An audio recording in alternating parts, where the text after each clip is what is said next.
Hello everyone, and welcome to Project Likkutei Torah, Parshas Vayishlach, the very first discourse of Daf Chaf Daled, page 24. Vayishlach Yaakov malachim lefanav Esav achiv.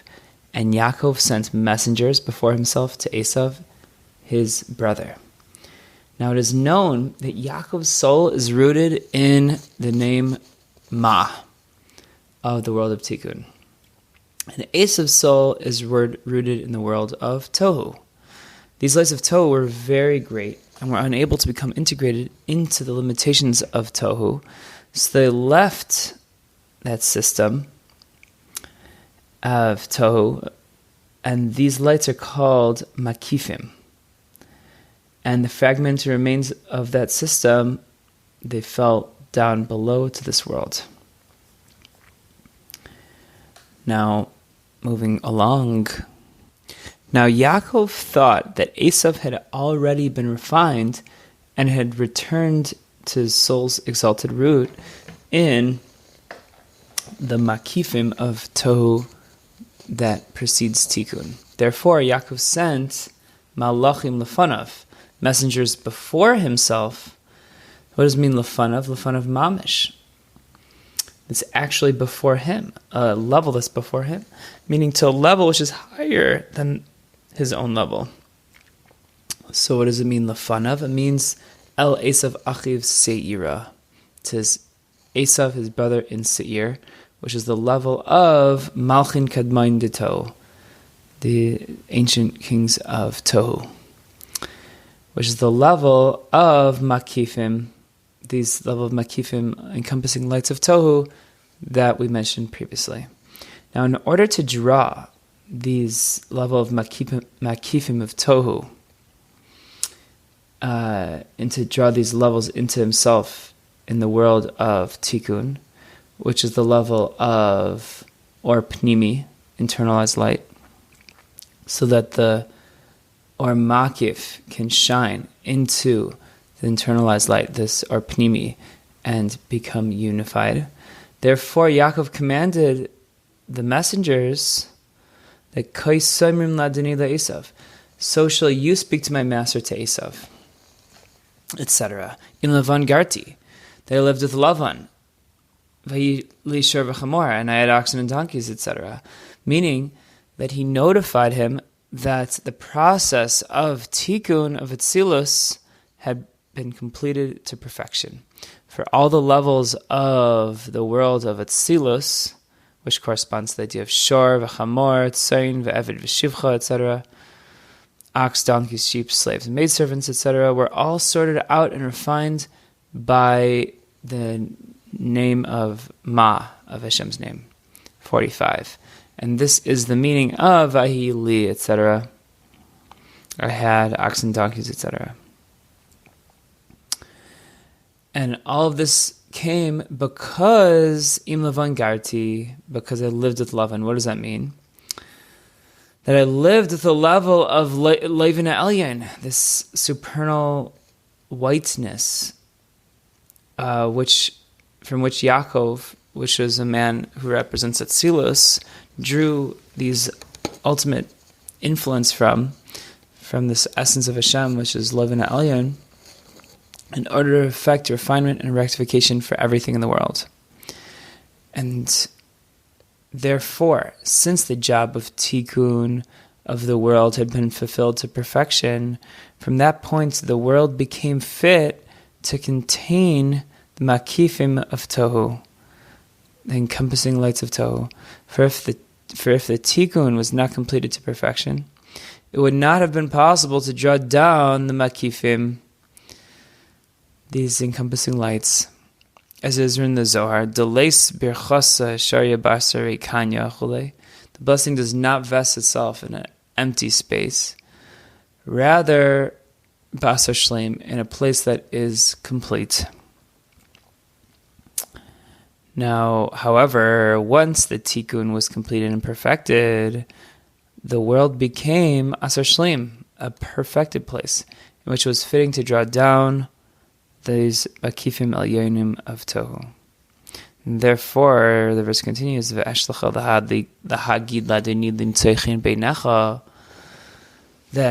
I, Yaakov, sent messengers to tell my master Esav to find favor in your eyes, meaning that Yaakov wanted Esav to transmit and shine his the Or Makif, the Makif, into Yaakov's Olam HaTikun. And this is what the idea of Metzias Achein, of finding favor.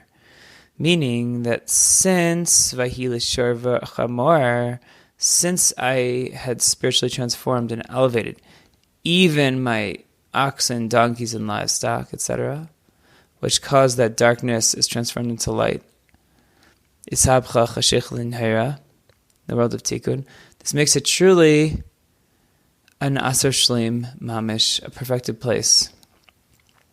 They can properly receive the lights of Tohu. Thus, Yaakov felt that it was fitting that Limsechen Beinecha, that I should find favor in your eyes, which is an expression of drawing down blessing from the Makifim of Tohu, etc.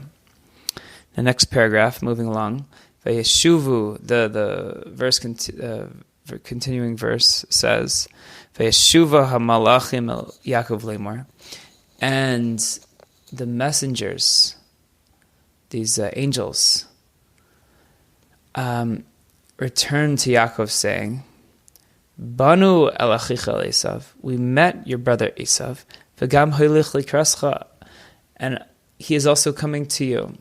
V'arba meis ishimai, and 400 men are with him. Now, the meaning of the messenger's reply is as follows. Notwithstanding the fact that it is fitting and proper on your account that the makif of Tohu, these makifim of Tohu, the encompassing lights of Tohu should be drawn to you, since you have perfected the tikkun, this rectification. But what can be done if the impediment is due to Esav Achicha, Esav your brother, for he is still in a low and fragmented state and has not yet been refined at all? If so, how can we direct his soul root from the makif of Tohu, as we explained earlier, when he himself remains so low spiritually and hasn't been able to transform and refine himself? The proof that Esav remains fragmented is because the fact that he has to come greet you with 400 men. So what's the significance of the 400 men? It's a reference to severe judgments, dinim kashim, of the chitzainim, these outer dimensions that's drawn down from the 400 strict courthouses that are found, as it was written in Idra Rabbah. Now, and as it is known, the ultimate spiritual root of these Arba Meis Ish, 400 men, come from the Arba Meis Shekel Kesef, the 400 silver shekels that Avraham gave to Ephraim over l'secher as a currency to pay for the burial plots. For these 400 shekels are the manifestation of the 400 worlds of yearning, the almin dechisufin, that the righteous inherit in the world to come, meaning that they're the lights flowing from Einige Elyon, the supernal delight, which is derived from Atika Kadisha, which is a connection point between Atzmius Ein Sof and Olam Hatzilus, this intermediary between Hashem's essence and the world of Atzilus. It is known that Keser is the Memutza, this intermediary between the Maitzil and the Netzalim, the emanator and the emanating beings. And from there, as this flow of Hashpais Energy Alien reaches the Tzaddikim Lasted level. And this is the idea of Arba Me'ais Almin Dichis Sufin, these 400 worlds of yearning, which are the Arba Me'ais Shekel Kesef, corresponding to these 400 silver shekels that Avraham used to purchase the cave of Machpelah. And these silver coins are called Over L'Seicher, international currency. This is because Keser is called Seicher. It's referred to as one who travels around in business. Why is this? Because Keser is the idea of Makif for all of Seder Shalshus. And it goes around, so to speak, just like businessman goes around and making business deals with people. So too, Keser is all-encompassing. Seder Shalshus. And these 400 Almin Dichis Sufin that we spoke about earlier, these are Over L'Seicher. They are international currency, but meaning Over literally means passing around and encompassing. Since they come and are drawn from Hashem's essence, His infinite light, into Keser. And from there, they are drawn down L'Tzadikai Lasted level. They shine to the righteous in Lasted level. The idea of giving over Ephron the lights, which are the lights from this lofty level of Atik, together with physical money, was in a manner of the process of birurim, of refinements, of the sparks of holiness trapped in Ephron's people, in order to later retrieve these lights from Atik together with the Teisefes bracha, this additional bracha of the sparks of holiness of Tohu that were trapped in Ephron and his nation. However, in the meantime, these lights from Atik descended so far below that they became the vitality of the 400 men of Esav.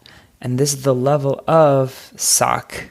Sak is sackcloth, which is Gematria 400.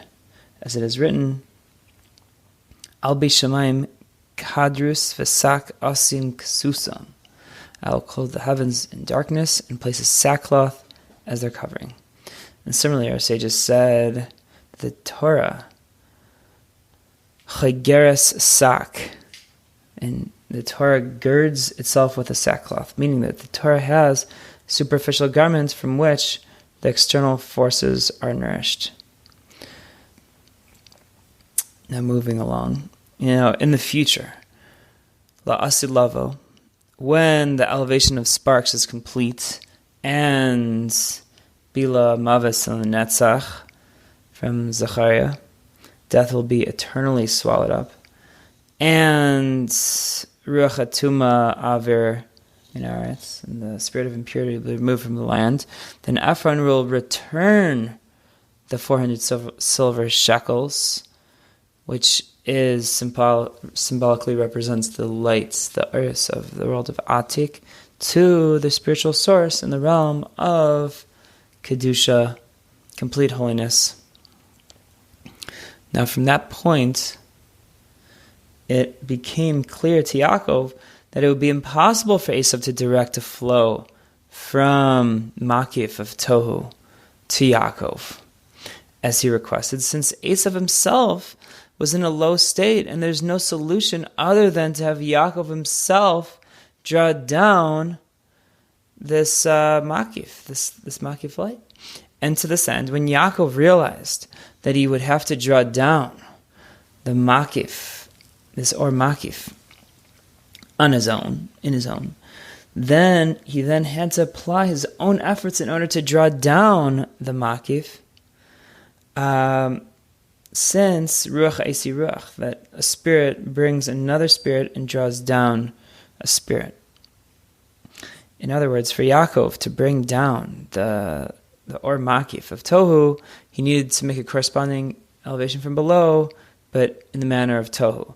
So this is the idea of the Mincha offering that Yaakov sent to Esav, which is the idea of Yaakov's own efforts to draw down the Makif of Tohu.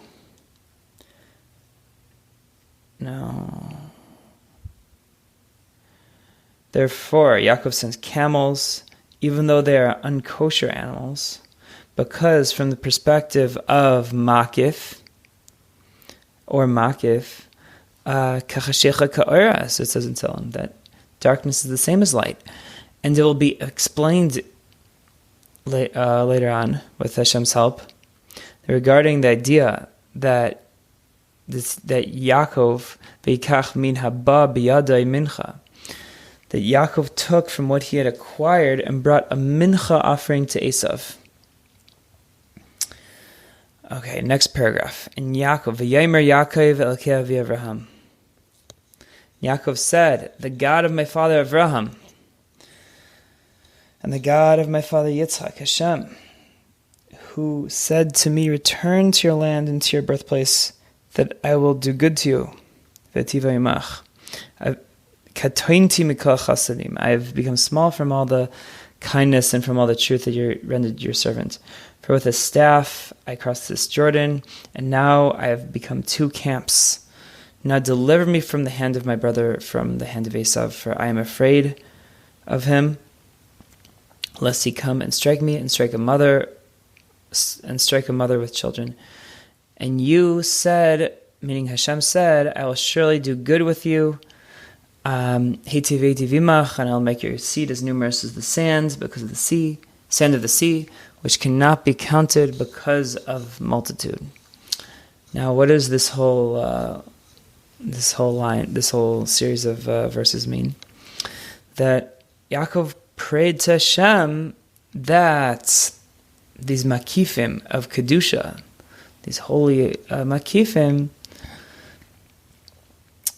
should be drawn from his forefathers, should be drawn down into him in order to assist him and enable him to draw down these makifim of Tohu and reveal them down here below.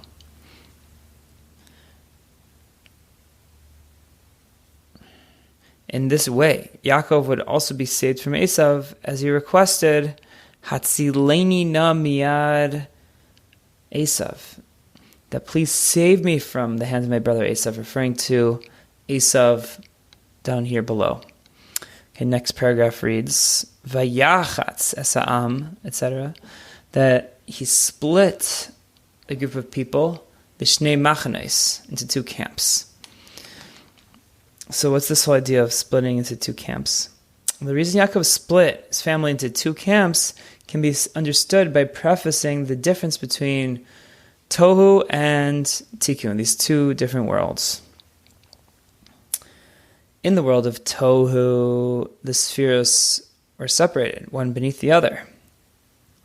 But in the world of Tikkun, they form channels. So instead of them being 10 levels progressive, one on top of the other, it forms more of the traditional Kabbalistic chart with 3 different distinct channels. The right kav, yamin kav, small, and the middle channel. For the center channel is one that also connects and unifies the right and left channels so that they operate towards a single goal. As is known, that the sphere of Tiferes is a memutza, a connector, intermediary connector between Chesed and Gvura, and also joins them together to fulfill one purpose. And therefore, Yisrael, who are on the level of Tikkun, meaning the Jewish people, we say Kadosh, Kadosh, Kadosh. Specifically, we say it 3 times. As it is written about the Jewish people, Vayisem li segula, and you'll be to me as a treasure. And the word segula, similar to the vowel segol. The vowel segol has 3 dots, right, left, and center, which shows on this idea of these the center dot connecting, being this memutza hamachaber between the two right and left dots. So that's all in the world of tikkun. Now, but in the world of tohu, which existed in the state of pirud, of fragmentation, within the spheres being one under the other and not unified, there were only 2 lines. Since chesed was by itself and gevurah was by itself, we don't have this unification of this kavim tzai. And as this idea is explained elsewhere, in tohu, the lights were very powerful, and the iris were powerful.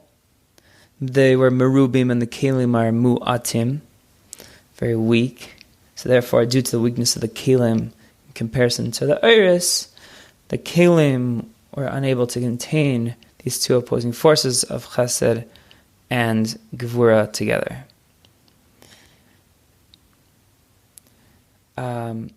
As it is, by way of analogy, that a person whose intellect is insufficiently developed will not be able to functionally contain 2 opposing possibilities.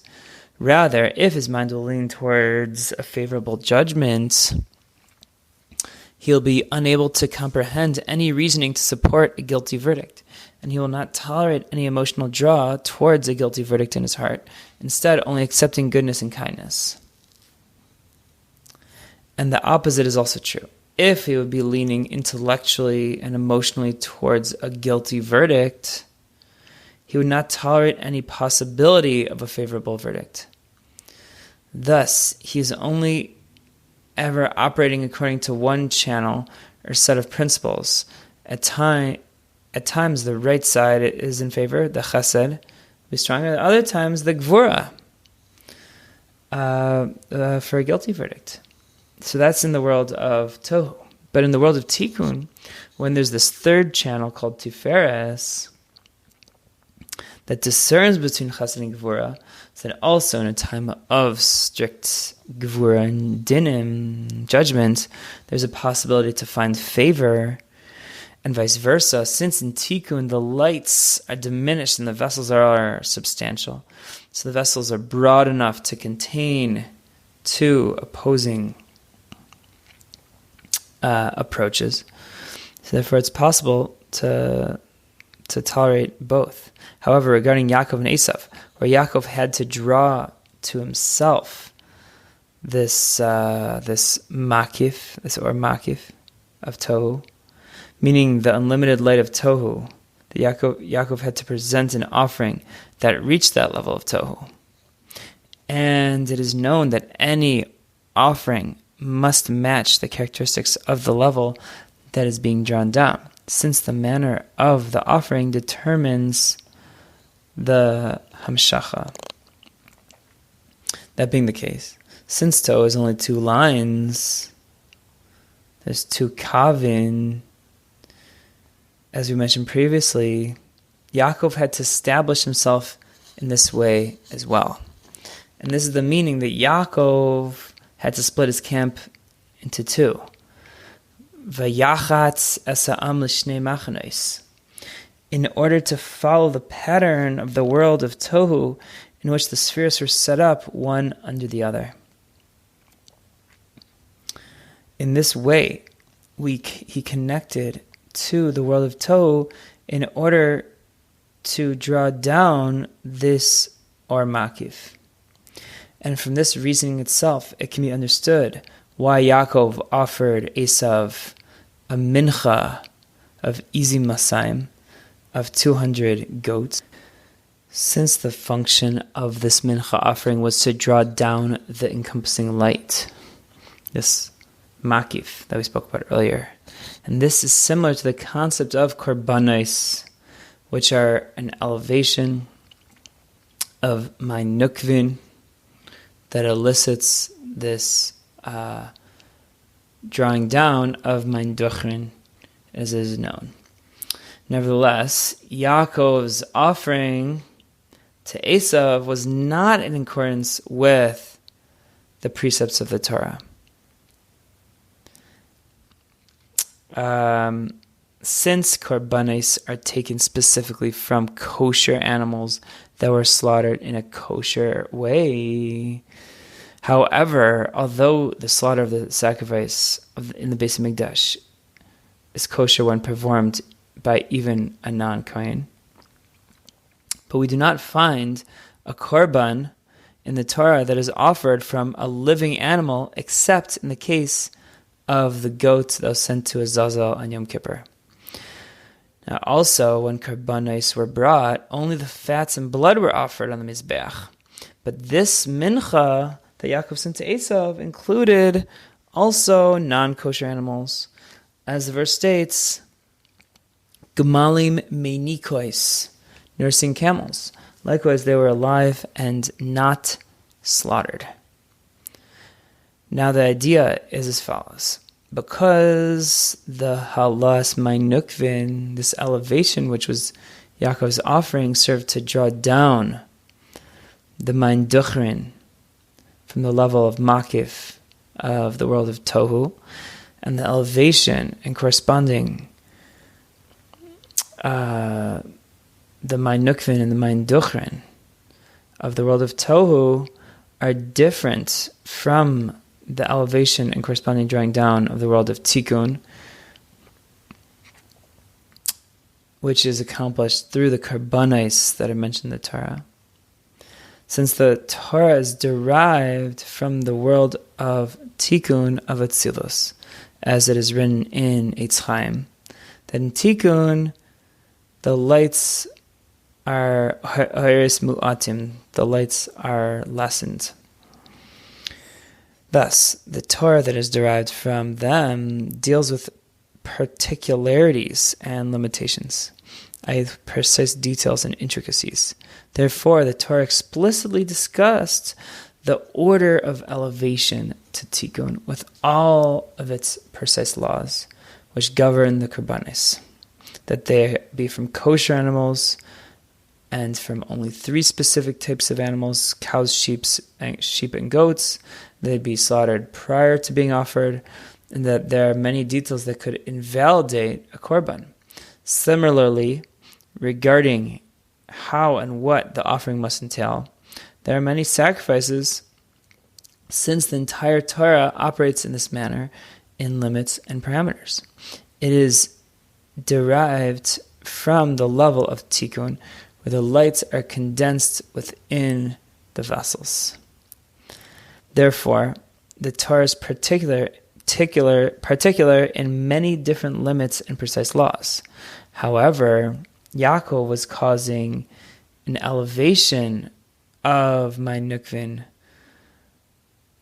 to the level of makif of tohu, which is a great and infinite light that cannot be contained in kelim, and thus remains on the level of makif, and it remains encompassing. Therefore, he sent this mincha offering, which was an elevation offering, halas mein nukvin, to there, even though it contains unkosher animals, such as young camels, etc., and they are still alive and not slaughtered. For since the light was infinite, the Or is in the level of Ein Sof, therefore, Ein Sham Tzimtzumim V'Dikdukim. They were not the same limits and precisely detailed laws. For the Ein Sof, Baruch Hu, can do anything and manage everything, even unkosher and living animals that are offered, since there are no limits and constraints whatsoever that can be placed upon him. And as the sages taught in the Shalah on Parshas Chaisar regarding the pig, the chazir, that lasid lavo in the future will be transformed and become pure and kosher, referring to lasid lavo, that death will be swallowed up forever, bila mavetz lanetzach, then Hashem's essence will be fully revealed to the extent that even a pig will be able to be elevated, unlike now. Therefore, Yaakov, who sent this mincha offering in elevation to Esav, this halas mein nukvin, to the makiv of tohu, there's a level of Ein Sof, sent also unkosher animals. Therefore, he sent also Gemalim Menikos, nursing camels, since not only was it not inappropriate, but moreover, the spiritual source and root of camels is very high. And the verse says regarding Eliezer, the servant of Avraham, who took 10 camels from the camels of his master, and all the best of his master's possessions were available to him in his hand. And this is the idea of what David Melch says, that he calmed his soul like a gamul, suckling on his mother. Gamul means suckling, in addition to the word camel. And all of this could only be accomplished by Yaakov before the giving of the Torah. However, we have already received the Torah from the level of Tikkun, and what is impure and forbidden by the Torah is distant and unable to become elevated at all. And the soul will surely be cut off by eating forbidden fats and other forbidden foods. Now that is the end of that paragraph. Now moving on to the fourth paragraph. Vayakam balaylahu, quoting the parsha. And he arose during the night, V'kachas shtei nashav, etc. And he took his 2 wives, Vayavor es ma'avar Yabok. He crossed the river crossing of Yabok. V'kachem ve'verim es hanachal. And he took them and brought them across the stream, and took across what is his. So what does it mean, Yabok? It's the letters Yud, Bet, and Kuf. It's an acronym for Yichud, Bracha, and Kedusha, unity, blessing, and holiness. The idea refers to what is stated in Yehoshua, that Be'ever HaNahar Yashvu V'Seichem Me'olam. Your ancestors have always dwelled on the opposite side of the river. The river here, HaNahar, is a reference to Bina of Atzilus, as the verse says, V'nahar Yetze Me'Eden, and there was a river flowing from Eden to irrigate the garden.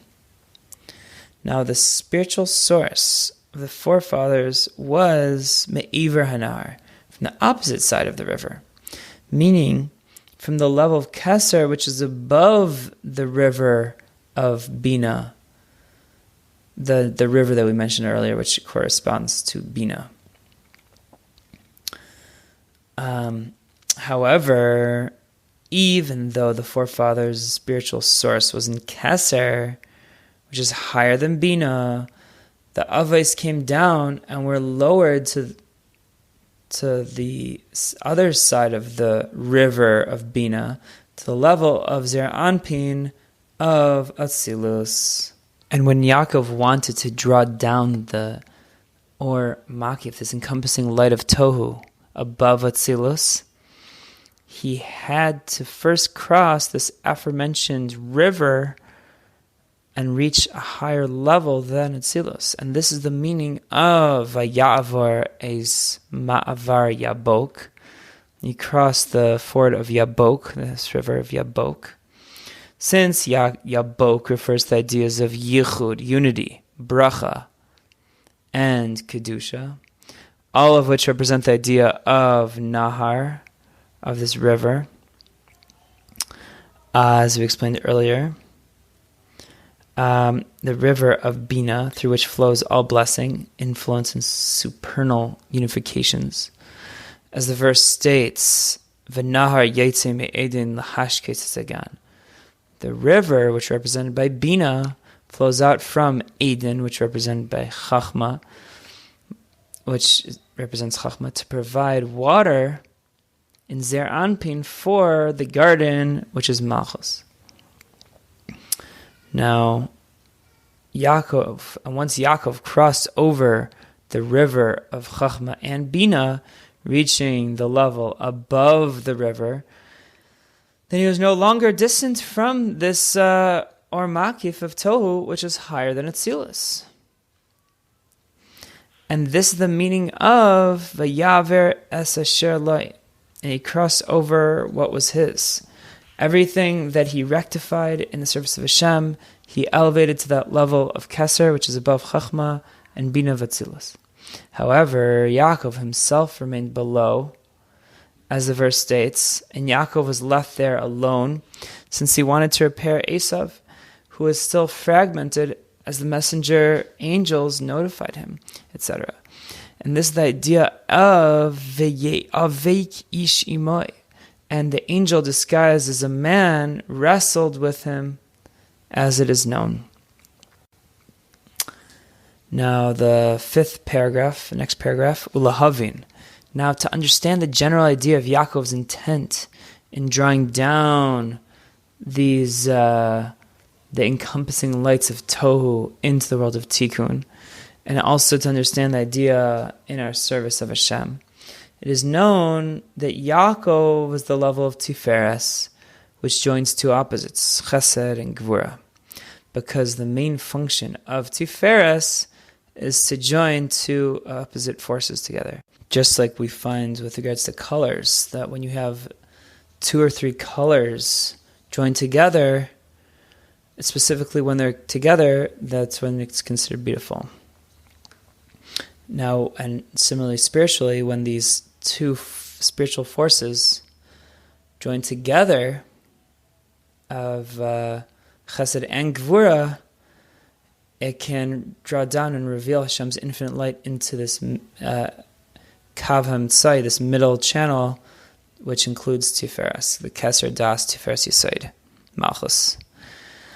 Therefore, Yaakov also wanted to connect and unify the Makif of Tohu with the Or Pnimi of Tikkun, which are also two opposites.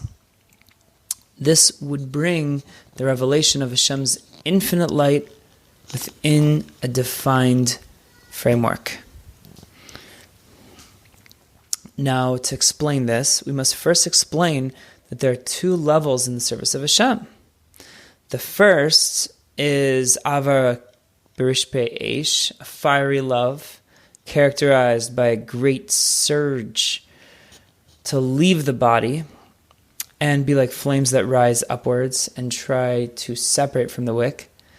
This is called Avarabba, which the heart cannot contain, as the heart cannot withstand such intense emotion. Because of this love, the soul cannot and does not want to stay within the body and desires instead to leave the sheath of physicality and the corporeality of the body. And the second is an emotional excitement that is settled within the heart. And the main focus of this love is to draw forth godliness from above to below in Kalim, Mikalim Shainim, a quote from Megillas Esther, in a variety of different vessels, referring to the vessels of the words of the Torah and the actions of the mitzvahs. And this is the idea of Ratzav V'Shuv, of running and returning. Now, the aforementioned Olam HaTohu existed only in the state of Ratzo, without the Shuv. Therefore, the Oiris departed from the Kalim, similarly how the Avarabba, intense yearning for Hashem, causing a person's soul to want to detach from the wick and the keli, meaning the limitations of the body and physicality. However, the world of Tikkun exists in the state of shuv, of return, which is the idea of Torah and mitzvahs. This is the idea of our sages say in Pirkei Avos that al karchach atachai, that against your will you shall live. Meaning, against your will, you should live within the framework of your body in order to draw Hashem's infinite light into the kelim shainim, meaning the different words and actions of Torah and mitzvahs, respectively. And this was also the difference amongst those four who entered the Pardes, this orchard of the inner seekers of the Torah, that Rabbi Shimon ben Azai glimpsed and died. Rabbi Shimon ben Zoma glimpsed and went insane. Only Rabbi Akiva entered in peace and exited in peace. This is because Ben Azai had a soul on the level of Ratzo from Avarabba, abundant love, mentioned above, which is known as Kleisa Nefesh. Therefore, he did not want to return to a lower state of existence by way of Shuv, his soul returning. Therefore, his soul remained above in the spiritual level, resulting in death for the body. Thus, he did not want to marry a woman, saying, there are others who can perpetuate the existence of humanity in the world. Therefore, he glimpsed and died. Hetzis v'mes. Since his soul completely departed from his vessel, from the keli, as we spoke about earlier, and as it's expressed in Shir Shirim, ki aza chama v'sava, for love is as fierce as death. Nevertheless, this is not the way of Torah, because the Torah is meant to be performed in the level of tikkun. For the Torah teaches us in Yeshaya, Lashavas Yitzara, the whole purpose of Torah is so that we can was in order so that we can settle, be settled, and create a just and moral society in a practical way. And so, despite your will to have that ratzo feeling and just leave your body, you still have to remain in your body and live. And therefore, Rabbi Akiva, whose soul represent the level of tikkun, he was able to nichnas b'shalom v'yatz b'shalom, enter and exit in peace. This means that his entire service of Hashem, both his mein nukvin, the elevation, umaim duchrin, and his causing revelation from above to below, which is the process of Retzav Shuv, and he did this all in proper measure and ratio, so that it is proportionate to the Ratzo was the subsequent Shuv, that he had the same amount of Ratzo as he was able to return back. So he never was able to leave his body. He was able to stay alive. Zeh nichnas b'shalom. This is what it means that he entered in peace. He did the Ratzo. He went out of his, Kalian with the express intent of entering back, returning. And this refers to the fact that he entered using the Kavim Tzai of Tiferes, which joins and unifies the right and left channels, which represent Ratzo and Shov, respectively. Therefore, his elevation from below, his manner of entering the Pardes, was measured and proportionate to how he planned to exit the Pardes in a manner of Ratzav Shov. Meaning he entered Nichnas B'Shalom, the level of Mein Nukvin, from below to above. V'Yatzav B'Shalom, from the level of drawing down Mein Duchrin, above to below, which is returning.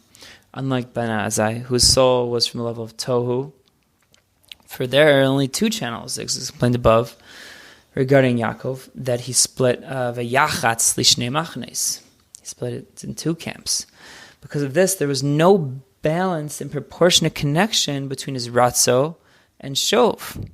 Ben Azai glimpsed and died, Hetzis v'mes, since there was an overpowering Ratzo, and the surge of the soul to leave the body was so powerful that it caused the soul to separate from the body, leading to Ben Azai's death.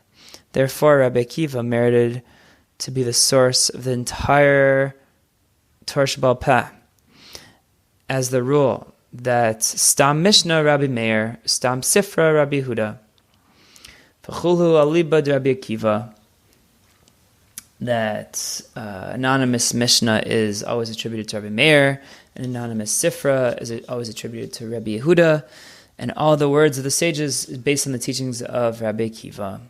And this is because the Torah is also on the level of Tikkun, just like Rabbi Akiva, and combines the two opposites of Ratzav Shuv, as the verse states, from his right hand, Biminoi Eish Das Lamai, from his right hand, a fiery law was established for the Jewish people. Therefore, the Torah is revealed through Rabbi Akiva, who embodied these two levels. And now we can understand Yaakov's intent for unifying and joining the Makif of Tohu with the lights and Kalim, Ars and Kalim of Tikkun. This is in order to bring about that Ratzon Shuv should always be proportionate. So according to the Ratzo will be the Shuv. This means that the Ratzo should be on the level of Avarabba, like a burning fire desire to connect to Hashem and to detach from the work of the body.